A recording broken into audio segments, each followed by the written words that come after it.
에베소서 6장 21절에서 24절까지의 말씀을 다 같이 자리에서 일어나서 함께 읽겠습니다. 이제 에베소서 오늘 마지막 설교가 될 것 같은데 우리 21절에서 24절까지의 말씀은 저와 여러분이 한 절씩 교독하도록 하겠습니다. 나의 사정 곧 내가 무엇을 하는지 너희에게도 알리려 하노니 사랑을 받은 형제여 주님 안에서 진실한 일꾼인 두기고가 모든 일을 너희에게 알리리라. 우리 사정을 알리고 또 너희 마음을 위로하기 위하여 내가 특별히 그를 너희에게 보내오노라. 아버지 하나님과 주 예수 그리스도께로부터 평안과 믿음을 겸한 사랑이 형제들에게 있을지어다. 우리 주 예수 그리스도를 변함없이 사랑하는 모든 자에게 은혜가 있을지어다. 아멘. 자리에 앉으시기 바랍니다. 이 말씀으로 하나님께서 우리에게 은혜 주시기를 원합니다. 오늘은 에베소서의 대단원의 막을 내리는 날입니다. 2023년 6월 25일 주일부터 시작을 했더라고요. 그래서 총 92주를 에베소서의 말씀을 저와 여러분이 함께 보았습니다. 우리는 2000년 전 에베소 교회에 보냈던 이 바울의 편지가 그 교회를 향해 무엇을 말하려 했는지 평소 스쳐 읽을 때는 알 수 없었던 그 속에 담긴 깊은 내용들을 또 통찰과 더불어서 그들을 향한 간절한 바람을 또 볼 수 있었습니다. 우리가 말씀을 통해서 확인한 바울이 가르치고 있는 교회는 현재 우리가 몸담고 있는 교회와 다른 점이 너무나 많았습니다. 우리는 그냥 편하게 쉽게 교회라고 생각했지만 교회는 우리의 생각처럼 그냥 그렇게 아무렇게나 생각할 수 있는 곳이 아니었습니다. 그것이 어떤 일정한 틀을 가진 것이라 생각해 왔던 또 교회가 어떤 틀이든 그 속에 제한될 수 있는 곳이 아니라는 사주가 더불어서 강력한 생명의 힘이 내재한 곳이기에 더욱 이 교회는 신비롭고 또 정확하며 무한한 힘을 가진 곳이라는 것을 알았습니다. 그런 교회에 대한 바울의 가르침은 이 시대의 교회가 나아갈 바를 이미 밝히 보이고 있을 뿐만 아니라 좌표를 잃고 방황하는 교회들에게 분명한 이정표가 되어 주었습니다. 그럴 뿐만 아니라 이 시대의 어둠에 갇혀서 함께 나락 속 흑암으로 떨어진 교회에 비추는 한 줄기 빛과 같았습니다. 결과론적이지만 우리는 교회에 대해서 이 에베소서의 말씀을 함께 보면서 많은 부분에서 무지했다는 사실을 깨달았습니다. 그런 무지함은 예수 그리스도의 몸된 교회가 교회의 길, 즉 주님의 길을 가지 않고 세상의 길로 가도록 만들었습니다. 교회에 대한 무지는 오해와 곡해를 낳았고 교회에 대한 그런 오해와 곡해의 결과는 오늘날 우리가 부정적으로 보는 모든 교회의 민낯으로 드러났습니다. 어느 것 하나 소홀함이 없이 올바르게 자기 역할을 하는 교회, 성경 말씀에서 정하신 하나님의 뜻대로 행하며 나가는 교회는 온전한 천국의 모형과 다르지 않을 것입니다. 하지만 인간에 의해 다스려지는 교회는 인간이 가진 한계와 모순을 그대로 담았습니다. 우리는 그런 모습을 에베소서의 말씀을 매주일 보면서 원치 않게 말씀 속에서 발견하게 되었고 이 안타까운 현실에 많은 실망을 느꼈습니다. 하나님께서 우리에게 이 말씀을 보도록 하신 것은 특별한 그분의 은총이라고 저는 생각합니다. 무엇보다 잘못된 교회 룰로 인해 직접적인 피해를 경험한 우리이기에 그런 사실을 확인하는 기회를 가진 것이 특별한 은총이었습니다. 하지만 그보다도 저는 이런 경험이 소수지만 여러분만이라도 교회에 대한 바른 인식과 지식을 갖게 되므로 이 땅에 하나님의 공의를 실현할 작은 교회로서 여러분의 삶의 방향이 그분과 같은 것을 바라보며 나가는 그런 은혜를 누릴 수 있다는 그 사실이 저는 무엇보다 더 큰 은혜라고 생각합니다.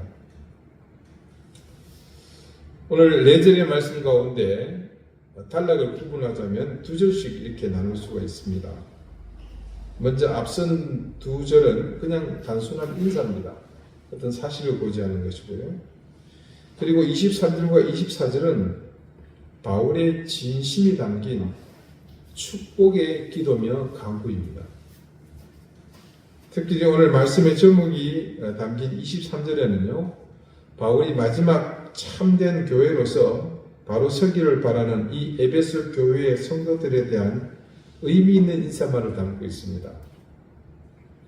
아버지 하나님과 주 예수 그리스도께로부터 평안과 믿음을 겸한 사랑이 형제들에게 있을지어다. 23년 6월에 에베소서의 말씀을 처음 주일 설교의 본문으로 정하고 많은 책을 제가 준비를 했습니다. 제가 소장하고 있던 2권의 주석서와 더불어서 10여 권의 참고 서적, 그리고 그 외의 주석을 따로 또 구입해서 매주일 해당 본문의 말씀들을 다양한 시각으로 해석하고 있는 분들의 의견들을 참고했습니다. 그 중에 오늘 마지막 이 부분 존 더반 신약 주석 강해로 푸는 에베소서의 내용에서 많은 부분들을 참고했습니다. 이 책에 따르면요, 오늘 본문 23절은 바울이 이 편지를 읽는 자신이 사랑하는 사람들에게 축복, 복을 기원하는 그런 기도를 통해 어떤 간구하는 바가 있다는 사실을 여기서 지적합니다. 첫 번째 축복의 기도에서 바울은 성부와 성자께 이 편지를 읽는 사람들에게 평안, 사랑, 그리고 믿음을 구해 달라고 구합니다. 편지를 마무리하는 이 마지막에 바울이 특별히 이 3가지를 굳이 덧붙여서 그들을 위해 간구하는 이유가 있습니다. 어쩌면 이 에베소서를 정리하는 시점에서 바울이 이 편지를 읽는 그들에게, 그리고 교회가 무엇인지 이 편지를 통해 보여준 그의 주장에 대한 결론에 한 중요한 부분이 아닐까라는 생각이 들었습니다. 여기서 바울이 강조한 3가지 평안과 사랑과 믿음은요, 우리가 짐작하지만 가벼운 주제는 결코 아닙니다. 그래서 이 3가지를 통해 바울이 교회를 말하고자 하는 의도를 살펴봄으로써 이 92주에 걸친 에베소서의 말씀을 마무리하고자 합니다. 자, 먼저 3가지 중에 첫 번째가 평안입니다. 우리말 평안으로 번역된 헬라어 에이레네는 말 그대로 평화입니다. 평화, 평안. 근데 이 에이레네가요, 비슷한 의미로 우리말 화평으로 번역되기도 합니다. 가령 에베소서 2장 14절이요. 그는 우리의 화평이신지라 둘로 하나를 만드사 원수된 것 중간에 막힌 담을 자기 육체로 하시고, 여기서 그는 우리의 화평이신지라 라는 말씀에서 이 화평이 똑같은 에이레네를 사용합니다. 근데 14절 말씀이요, 포함된 이 앞뒤 문단 전체를 보면 이 에이레네가 반복해서 사용된 것을 볼 수 있습니다. 조금 전에 읽었던 2장 14절 그 앞부분부터 읽어보겠습니다. 13절부터 17절까지입니다. 이제는 전에 멀리 있던 너희가 그리스도 예수 안에서 그리스도의 피로 가까워졌느니라. 그는 우리의 화평이신지라 둘로 하나를 만드사 원수된 것, 그 중간에 막힌 담을 자기 육체로 하시고, 조금 전에 읽었죠. 여기 화평이신절에서 또 사용되었다고 했습니다. 15절부터 있습니다. 법 조문으로 된 계명의 율법을 폐하셨으니 이는 이 둘로 자기 안에서 한 새 사람을 지어 화평하게 하시고, 여기 화평하게 역시 에이레네입니다. 또 십자가로 이 둘을 한 몸으로 하나님과 화목하게 하려 하십니다. 원수된 것을 십자가로 소멸하시고 또 오셔서 먼 데 있는 너희에게 평안을 전하시고, 여기 평안 역시 에이레네입니다. 반복해서 사용되고 있습니다. 가까운 데 있는 자들에게 평안을 전하셨으니 또 평안, 에이레네가 또 사용됩니다. 자, 이 말씀을 통해 짐작할 수 있는 사실이 있습니다. 화평과 평안을 모두 이 에이레네를 사용한 것으로 보면 평안, 화평 할 것 없이 이 에이레네의 출처가 바로 예수 그리스도를 통해서 왔다는 겁니다. 그리고 그 출처는 방금 읽어드린 에베소서 2장 13절에서 17절 이 말씀에서 잘 드러나듯이 예수 그리스도께서 십자가에서 피 흘려 죽으신 그 희생으로 인해서 오게 됐다는 거예요. 자, 그분은 하나님과 우리가 원수된 사이를 당신의 피를 흘려주심으로 하나님과 우리 사이에 막힌 담을 허시고 화목하게 하셨습니다. 그리고 화평하게 했다 그러죠. 에이레네하게 했다는 겁니다. 자, 처음 신앙생활 시작하신 분들은 하나님과 우리가 왜 원수냐? 갑자기 이 말에 대해서 의문을 가질 수 있습니다. 여러분, 무엇 때문에 그럴 것 같습니까? 처음 아담을 지어졌을 때는 하나님과 늘 소통하며 동행하는 사이였습니다. 근데 어떤 일이 벌어지게 됩니까? 하나님이 금하시는 선악을 알게 하는 나무의 과실을 먹게 되죠. 그러면서 하나님과 원수가 된 것입니다. 그것이 바로 우리가 죄로 인해 영원히 죽을 수밖에 없는 상황에 이르게 된 그것을 말하는 거죠. 그러니까 하나님과 우리가 원수되었다는 그 사실은 여러분이 늘 염두에 두어야 될 사실입니다. 그런데 그것이 어떻게 화목하게 되었다는 거죠? 예수 그리스도 때문에 그렇게 원수된 사이가 갈라진 사이가 다시 연합이 되었다. 즉 우리는 원수된 사이이다? 아니다? 아닌 겁니다.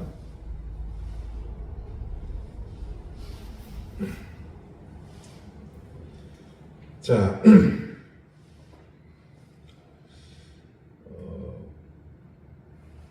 여러분 혹시 우리 앞에서 우리의 신체를 보호하는 6가지의 보호 장구 기억하시겠죠?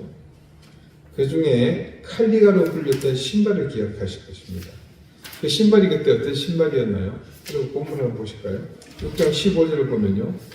평안의 복음으로 준비한 것으로 신을 신고 오라고 했습니다. 즉 바울은 복음의 핵심 가치를 뭐라고요? 평안의 복음, 평안으로 보았습니다. 자, 바울의 이런 주장은 예수 그리스도로 구원에 이르게 된 그 상황을 정확하게 짚어주고 있습니다. 하나님과의 관계가 아담의 범죄 이후 원수지간이 되었죠. 근데 이제 그분과 화평을 이름으로 평화롭게 된 것. 그래서 우리가 평안을 누리게 되었는데 말은 평안으로 이렇게 프레이밍을 하고 있지만 그 안에는 뭐가 있습니까? 우리의 죄가 용서받고 구원을 얻을 수 있게 되었다는 그런 내용을 포함하고 있죠. 그것이 뭡니까? 복음이잖아요. 자, 그래서 우리 이런 찬송가 있죠. 평화 평화로다 하늘 위에서 내려오네. 평화가 어디서 왔다고요? 하늘 위에서 내려왔다는 겁니다. 그래서 이 존 더반의 주석에는 이런 사실을 두고 다음과 같은 의미 있는 말을 전합니다. 바울은 이 서신서에서 실제로 자신의 복음을 평안의 복음이라고 규정한다. 하나님과 평안을 이루었다는 좋은 소식은 사도들이 성령의 능력을 통해 선포한 것으로 교회가 설립되는 결과를 낳았다. 하지만 이 평안은 신자가 경험하고 누리는 하나님의 선물일 뿐만 아니라 모든 신자를 한 몸으로 연합하게 한다.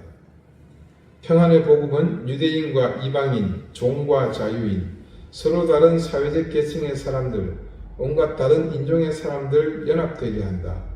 바울은 신자가 하나님과 주 예수 그리스도께 오는 평안을 계속 더 깊이 경험하게 해달라고 기도한다. 자, 여러분 바울이 에베소 교회의 성도들에게 단지 평안을 느끼었지만 그 속에는 뭐가 있었습니까? 더 깊은 의미를 담고 있다는 것. 그것을 이 말씀을 통해서 알 수 있게 되죠. 자, 이게 평안을 빈 이유 두 번째 봅니다. 그 다음 바울의 강구는 그들에게 하나님의 사랑이 더 깊이 부어지도록 강구합니다. 자, 앞서 에베소서 3장 14절 이하의 말씀을 또 다시 한번 봅니다. 이름으로 내가 하늘과 땅에 있는 각 족속에게 이름을 주신 아버지 앞에 무릎을 꿇고 비노니 그의 영광의 풍성함을 따라 그의 성령으로 말미암아 너희 속사람을 능력으로 강건하게 하시오며 믿음으로 말미암아 그리스도께서 너희 마음에 계시게 하시옵고 너희가 사랑 가운데서 뿌리가 박히고 터가 굳어져서 너희 모든 성도와 함께 지식에 넘치는 그리스도의 사랑을 알고 그 너비와 깊이와 높이와 깊이가 어떠함을 깨달아 하나님의 모든 충만하신 것으로 너희에게 충만하게 하시기를 구하노라.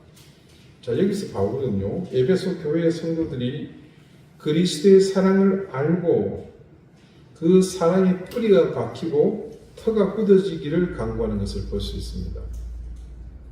바울의 간구 속에서 알 수 있듯이 하나님의 자녀인 우리가 보여주기를 원하는 그 믿음은 뭡니까? 사랑입니다. 그런데 에베소 3장의 말씀을 통해 바울이 강조하는 것은 그 사랑은 그리스도인이 그리스도 안에 있는 하나님의 사랑으로 깊은 감명을 받은 만큼만 나타내 보일 수 있다고 그렇게 말을 하고 있습니다. 그래서 바울은 에베소 교회의 성도들이 그리스도의 사랑을 알 때 그 너비와 길이와 높이와 깊이를 깨달아 하나님의 사랑에 풍성하기를 구했습니다. 자, 이게 그가 사랑을 강구한 이유고요. 또 세 번째는 믿음이 있기를 강구한 겁니다. 바울은 이 편지의 서두에 에베소 교회의 교인들을 향해서 아주 중요한 사실을 먼저 한 가지 언급했었습니다. 이 에베소서 1장 13절인데요. 그 안에서 너희도 진리의 말씀 곧 너희의 구원의 복음을 듣고 그 안에서 또한 믿어 약속의 성령으로 인치심을 받았으니, 자, 뭡니까? 그들의 상태를 바울이 이렇게 얘기하고 있는 거잖아요. 자, 이 말씀에서 짐작하듯이 그들은 이미 교회가 되었습니다. 어떻게든 그들이 그리스도와 연결되었기 때문에 교회를 구성할 수 있었습니다. 그리고 이 말씀에 따르면 그들은 모두가 믿음으로 말미암아 주님과 관계를 맺었다는 사실을 여기서 먼저 말하고 있죠. 더 나아가서 바울은 그런 에베소 교회의 교회들에게 그렇게 믿음으로 말미암아 맺은 주님과의 관계가 아까 말씀드린 것처럼 사랑 가운데 뿌리가 박히고 터가 굳어지기를 간구했습니다. 자, 근데 여러분 말씀을 들으면서 계속 뭔가 하는 게 좀 어색한 게 있죠. 못 느끼셨습니까? 순서가 바뀌었잖아요.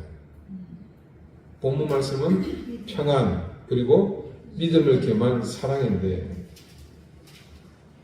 그게 우리말로 번역하면서 조금 어색한 부분이 있었기 때문에 그렇습니다. 23절 보십시오. 아버지 하나님과 주 예수 그리스도께로부터 평안과 믿음을 겸한 사랑이 형제들에게 있을지어다. 자, 본문에서 평안과 믿음과 사랑이 마치 하나로 연결된 것처럼 보이죠. 평안과 믿음을 겸한 사랑, 평안도 겸하고 믿음도 겸한 사랑, 이렇게 연결된 것처럼 보입니다. 그런데 원문은요, 평안이 분리되어 있고 믿음과 사랑이 전치사로 연결되어 있는 것처럼 분명히 문장이 구성되어 있습니다. 그래서 믿음과 사랑이 온전히 결합되어 있는 것을 볼 수 있거든요. 고린도전서 13장 마지막 절을 우리가 기억하죠. 바울은 기독교 신앙에서 가장 중요한 이 세 가지를 말하지 않습니까? 기억하십니까? 피스티스, 엘피스, 아가페. 믿음, 소망, 사랑. 자, 여기서 바울이 말하는 믿음을 겸한 사랑은 이 기독교 신앙의 가장 중요한 세 가지 중에서 두 가지를 아우르는 겁니다. 그리고 이것은 갈라디아서에서 바울이 또 맺기를 원했던 성령의 9가지 열매 중에서 두 가지가 바로 이 믿음과 사랑이 그곳에 포함이 되기도 합니다. 뿐만 아니라 데살로니가 후서 1장 3절 4절을 보면요, 바울은 다음과 같이 믿음과 사랑이 성도들을 평가하는 데 어떤 기준이 되고 있음을 말합니다. 형제들아, 우리가 너희를 위하여 항상 하나님께 감사할지니 이것이 당연하면 너희의 믿음이 더욱 자라고 너희가 다 각기 서로 사랑함이 풍성함이니 믿음도 자라고 사랑도 풍성해진다. 뭡니까? 성숙해지는 걸 말하죠. 그러므로 너희가 견디고 있는 모든 박해와 환난 중에서 너희 인내와 믿음으로 말미암아 하나님의 여러 교회에서 우리가 친히 자랑하노라. 자, 이 믿음과 사랑이 성도들의 수준을 가늠할 수 있는 중요한 잣대였습니다. 그러면서 시대적으로는 또한 진정한 회심을 분별하는 기준으로 삼기도 합니다. 그래서 바울은 모든 교회를 향한 편지에서요, 이런 사실을 꼭 언급하면서 믿음과 사랑이 그들 가운데 더욱 자라나고 강건해지기를 늘 구했습니다. 자, 바울이 이렇게 강구했던 세 가지, 평안과 믿음과 사랑. 이것은 모두가 그 원천이 어디서부터입니까? 하나님께로부터입니다. 근데 바울은 오늘 강구 속에서 이것이 단지 하나님 안에서 가진 가치를 넘어서 독생자 예수 그리스도와 떼내야 뗄 수 없는 깊은 관계에 있다는 사실을 함께 강조합니다.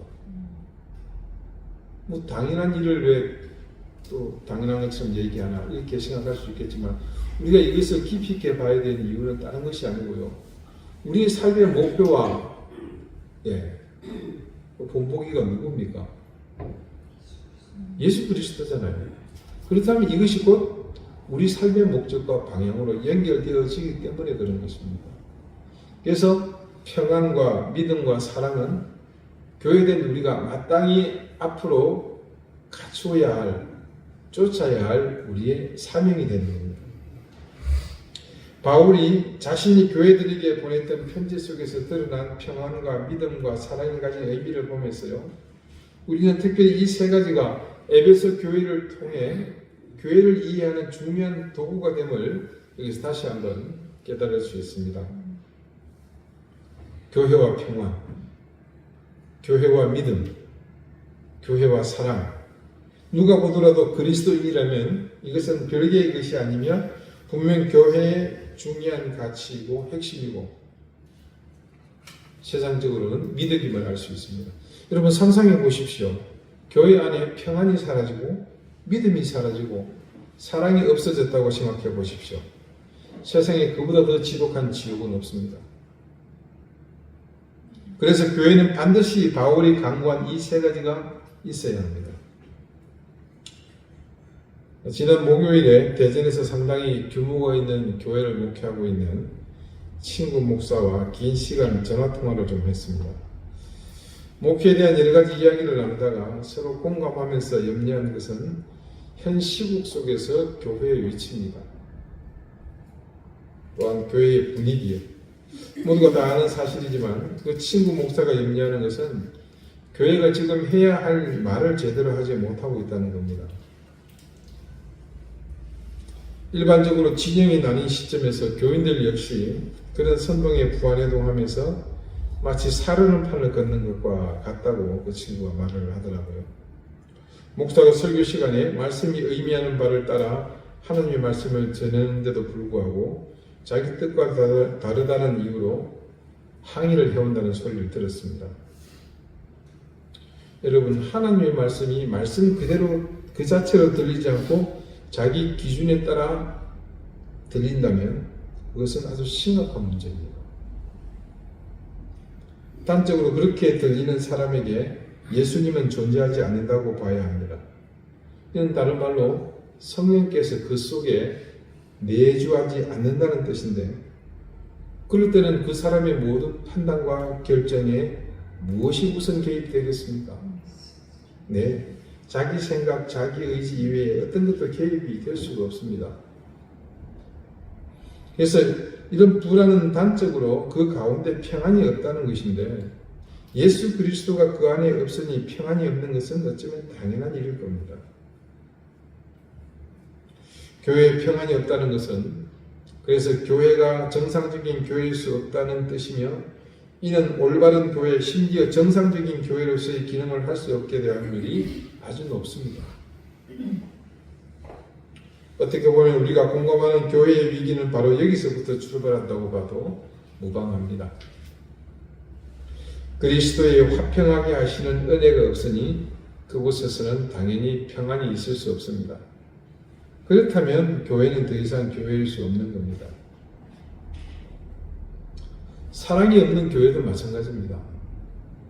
언젠가 제가 이런 말씀을 드린 적이 있습니다. 교회에 분란이 생겨서 교인들이 분열이 일어나거나 목회자와 갈등이 생기면 제일 먼저 뭐가 없어진다고 했습니까? 네, 그것은 사랑입니다.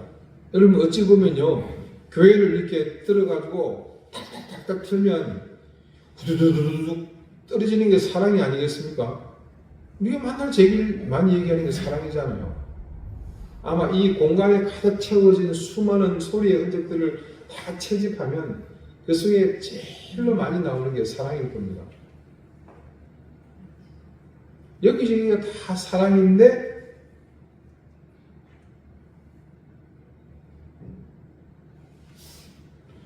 그 많던 사랑이 다들 어디로 자취로 감추는지 신기할 정도로 모두 사라져버립니다. 기적 같은 일입니다. 진짜 흔적도 없이 사라져버립니다. 그렇게 사랑이 사라져버리니까 그동안 우리 속에서 길을 펴지 못하던 온갖 악한 도구들이 물 만난 물고기처럼 활개를 칩니다. 이 속에 있던 불안, 염려, 걱정 뿐만 아니라 저주, 시기, 미움, 다툼, 비난, 모함, 공갈, 협박, 이 모든 것들이 야, 물 들어온다, 넣어줘라. 여기저기서 언제 그런 것을 배웠는지 의심이 들 정도의 다양한 악한 도구, 죄의 도구들을 들고서 상대방을 향해서 진격합니다. 원수까지도 사랑하라 하시던 예수님의 가르침이 순식간에 공연불이 되는 일이 지금도 여기저기서 일어나고 있습니다. 말씀이 역불이 된다? 개종하는 역사가 일어나네요. 여러분, 바울이 이 강구가 얼마나 중요한 것인지 짐작이 되고도 남으실 겁니다. 믿음이 없는 교회, 그 역시 상상조차 하기 싫습니다. 교회는요, 그 근본에 예수 그리스도를 구주로 고백하는 사람들이라는 대전제가 있어야 합니다. 여기서 우리는 고백이라는 이 말이 단지 누구든 말로 내가 예수 그리스도를 구주로 믿습니다 말하는 그 사실에 국한되지 않는다는 것을 알고 있습니다. 이때 예수 그리스도를 구주로 고백한다는 것은 그 사실을 우리가 믿는다는 것입니다. 어떻게 믿지 않는데 그 사실을 고백할 수 있겠습니까? 근데 이 시간이 지나면서 오로지 예수 그리스도를 구주로 고백하는 그 믿음이 어떻게 변질이 되던가요? 예수 그리스도를 구주로 믿는다는 그 고백에서 오로지 고백의 대상이신 주님만이 있을 뿐인데, 근데 점차 주님만 있을 뿐인데가 아니라 주님도 있고 나도 있고, 조금 더 지나가니까 주님이 있기는 한 것 같은데 잘 안 보이고 내가 많고, 또 좀 지나니까 주님은 온데간데 없고 나만 들어와 있는. 그러면서 이제는 어떻게 됩니까? 내가 판단하고 선택하는 그것만이 믿음이 되더라는 겁니다. 여러분, 제가 늘 강조하는 믿음에 대한 철학 한번 따라해 보실까요? 믿음은 내가 믿고 싶은 것을 믿는 것이 아니라 마땅히 믿어야 할 것을 믿는 것이다. 따라해 볼까요? 믿음은 내가 믿고 싶은 것을 믿는 것이 아니라 마땅히 믿어야 할 것을 믿는 것이다. 지극히 당연하고 마땅한 이 말이 우리에게서 당연하지 않고 마땅하지 않은 순간이 오면 우리의 믿음은 실상 바른 믿음이 아닙니다. 믿음이 없는 교회는 그냥 세상의 허다한 친목회나 동창회, 부녀회, 등산회, 낚시회, 골프회, 자전거회, 도다리회, 도미회, 그런 것과 별반 다르지 않습니다. 어떨 때는 그런 모임보다 수준이 떨어지는 단체로 전락하기도 합니다. 여러분, 우리의 믿음은요, 이 세상의 어떤 가치보다 중요한 것이고요. 그래서 그 믿음이 가지는 무게는 우리 인생을 아우르는 전 세계의 무게보다도 더 무거워야 합니다. 우리의 믿음의 가벼움은 결코 용납되어서는 안 되는 것이며, 이것은 우리가 하나님의 자녀로 그리고 구원받은 자녀로 사는 삶의 절대적인 요인임을 기억하므로 우리의 생명보다 소중하게 지켜야 할 절대적인 신념입니다. 주님께서 제자들에게 하셨던 믿음에 관한 이 말씀을 우리는 똑똑히 기억해야 합니다. 누가복음 18장 8절 말씀입니다. 내가 너희에게 이르노니 속히 그 원한을 풀어주시리라. 그러나 인자가 올 때에 세상에서 믿음을 보겠느냐 하시니라.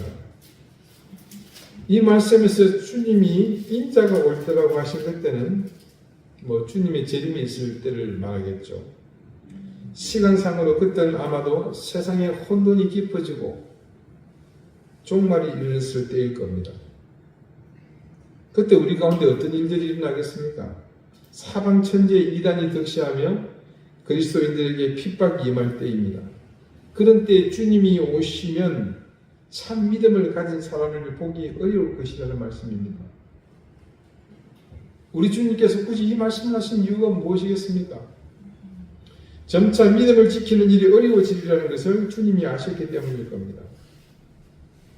주님의 이런 염려는 제자들에게 금방 다가왔습니다. 주님이 부활하시고 승천하시고 결국 제자들은 가장 힘든 방법으로 이 참 믿음을 지켜내지 않았습니까? 그들은 이 믿음을 지키기 위해서 뭘 내주었습니까? 대가를 치렀습니다. 천하를 주고도 바꿀 수 없는 생명과 맞바꾸지 않습니다.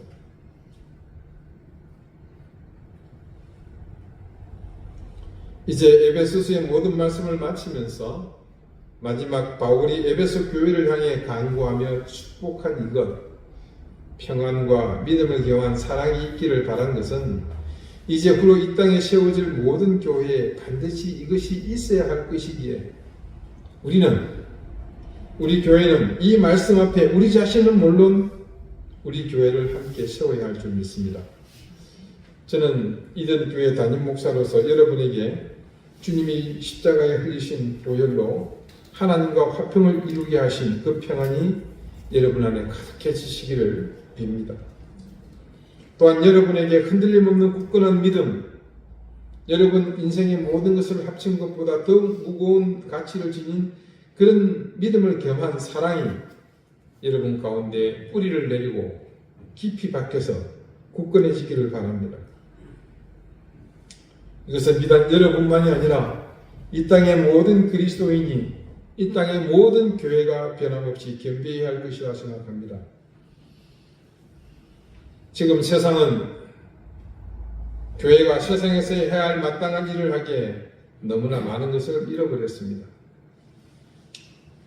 우리는 말씀을 통해 교회가 세상에서 잃어버린 자리가 무엇인지 하나둘 깨닫게 되었습니다. 그 중심은 오늘 바울이 그들에게 간구하며 축복하는 바로 이 세 가지라고 생각합니다. 예수 그리스도께서 십자가의 고난을 통해 하나님과 원수되었던 우리를 화평하게 하심으로 누리게 된 평안, 우리의 생각과 판단을 따라 선택하는 내가 믿고 싶은 것을 믿는 믿음이 아니라 정말로 믿어야 할 마땅한 것을 믿는 참 믿음, 그리고 그리스도께서 원수까지도 사랑하시며 친히 십자가에서 죽음으로 물과 피를 모두 쏟아내심으로 그분이 그렇게 몸소 보여주신 사랑, 이제 우리 이든 교회의 모든 몸부림은 바로 이것을 온전히 갖추기 위한 삶이 되어야 할 줄 믿습니다. 그리고 그 몸짓은 이제 우리 교우들 한 분 한 분이 함께 참여하며 여러분이 여러분의 인생을 통해서 이루어가야 할 사명임을 믿습니다. 기도드리시겠습니다. 하나님, 우리에게는 참 평안이 없었습니다. 예수께서 우리 인생의 전부가 아니었기에 우리는 거짓 평안 속에서 살았습니다. 우리의 믿음은 늘 우리 자신을 향했고 우리의 욕망이 이끄는 힘에서 자유롭지 못했습니다. 그래서 우리에게는 참 사랑이 부족했습니다. 그래서 우리의 교회는 교회됨을 잃어버렸고, 그래서 주님이 가시는 길의 방향에서 벗어나므로 그 결과 표류하는 목적을 잃어버린 배가 되고 말았습니다. 우리에게 참된 평안 그리고 믿음을 겸한 사랑이 결여된 사실을 이제 알게 되었으니 이후로 우리의 인생에 참 평안과 믿음을 겸한 사랑을 세워나가는 길에 최선을 다하게 해주십시오. 그것이 우리 교회의 사명이 되게 하시며 그것이 우리 교회를 이룬 우리 한 사람 한 사람 우리 인생의 궁극적 목적이 되게 해주십시오. 예수 그리스도 이름으로 기도드립니다. 아멘.